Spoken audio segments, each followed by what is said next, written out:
you know, if you change your ringtone, like the announcement thing, to the Avengers, children will bring you your phone immediately. It's very effective. I used to have like some beep boop bop boop, whatever. They didn't care. Now that it's that, wherever my phone is, they come running with it. They're just excited about this Avengers song. What's that? It is slightly distracting for class, though. That's not one of your phones, is it? Yeah, yeah. I'm sure this is something very important.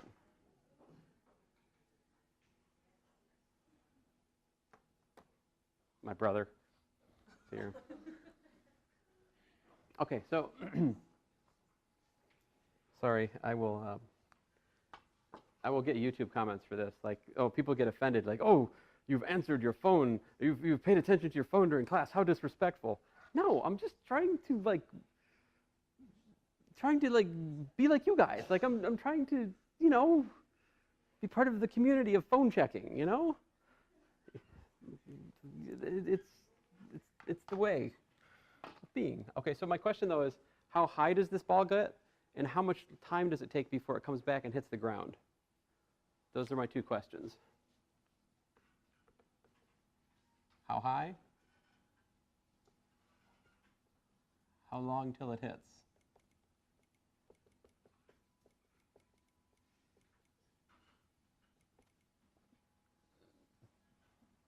So let me draw a picture of what's going to happen, right? Here's the motion. It's going to go do-do-do-do-do-do-do, and then it's going to come back down, right? Right? So, and again, we're thinking of it as a particle. So we don't really care how big the ball is. We're just thinking of it, like the center of it hitting the ground. Even though, whatever. Okay, so notice I didn't tell you how big the ball is. So that's immaterial to the problem. We're thinking of the ball as a particle. All right, so we just need to use these equations and work through it. And also some common sense. How do you figure out this point right here, which we could call y max? When is y max happening? What's that? Velocity equals 0. Velocity equals 0, right. We need the final velocity there to be equal to 0. So, great. So this should be what? We've got 2 meters per second, our initial velocity, minus 4.9 meters per second squared. 4.9, what? Did I do something? What is it? Did Lex say something funny? Okay. I feel like it was. I feel like it wasn't actually Lex. I think there's someone else involved, but all right, we'll blame Lex. All right, so that's the time. Maybe I should say T max or something. I don't know. Anyway, so what's that time? So that would be 2 meters per second divided by 9.8 meters per second squared. That's a good sign. The units work out, right? Meters over meters per second. Like the units work out to seconds because the meters cancel if you do the algebra here. So what's that time?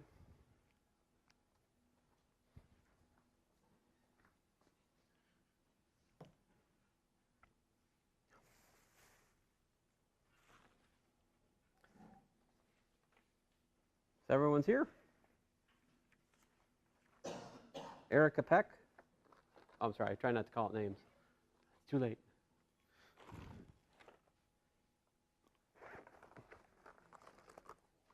What's that?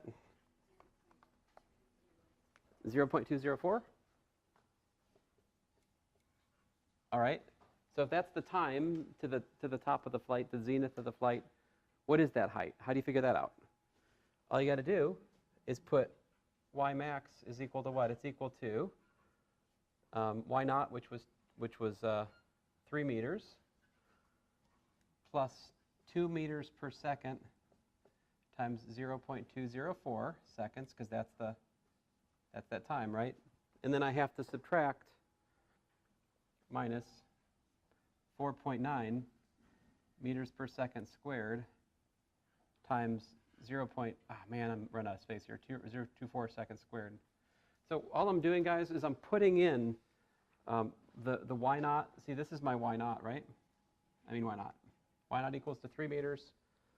The v naught was 2 meters per second.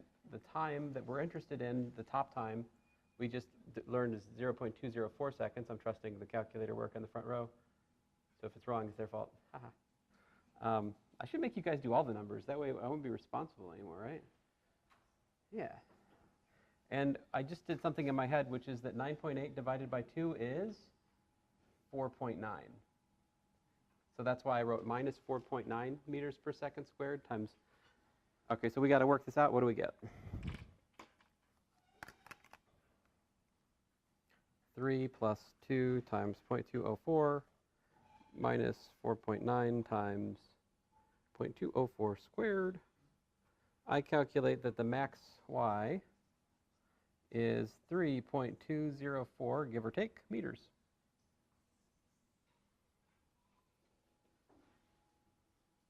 Now, how long is it till it hits the ground?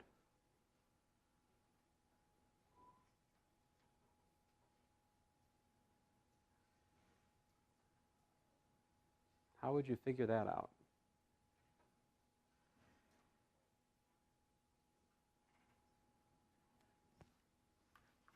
There's a couple different strategies for doing it. Let me just take a slightly mathematical one, because it's one you should be, this thing I'm about to write down, you should be comfortable with doing, but maybe you haven't done it for a while, and let's work it out, though. So let's think about it. What are we looking for? We're looking for the time, right? We're looking for the time when what? When y equals to? When it hits the ground, what's y equal to? 0, right. So we're looking for 0 equals to, and if you don't mind, I'm going to omit the units this time, 3 plus 2t minus 4.9 t squared. We're trying to solve this equation, right? We need to solve that equation, and that will tell us the time. Now, fortunately, you guys have all had college algebra, or its equivalent, so you know how to solve that equation. It is a quadratic equation. Dun, dun, dun, yes. And so we can get the solution, t is equal to minus 2 plus or minus the square root of 4 minus 4 times minus 4.9 times 3 divided by minus, 2 times minus 4.9. So there's 2 times that this solution is going to give, right? One of them is the answer we're interested in, and the other one's negative. Because the math can't tell the difference between whether that ball had left the ground with a faster velocity such that it got to the height where he threw it at 3 meters with 2 meters per second. Like, the math can't tell the difference between what happened before t equals 0 and, like, anyway. So you can punch numbers in like this. I don't know what kind of calculators you guys have. I personally have this FX 115 ES, which I like, because one of the things it has on it, which is handy for problems like this, is an equation solver.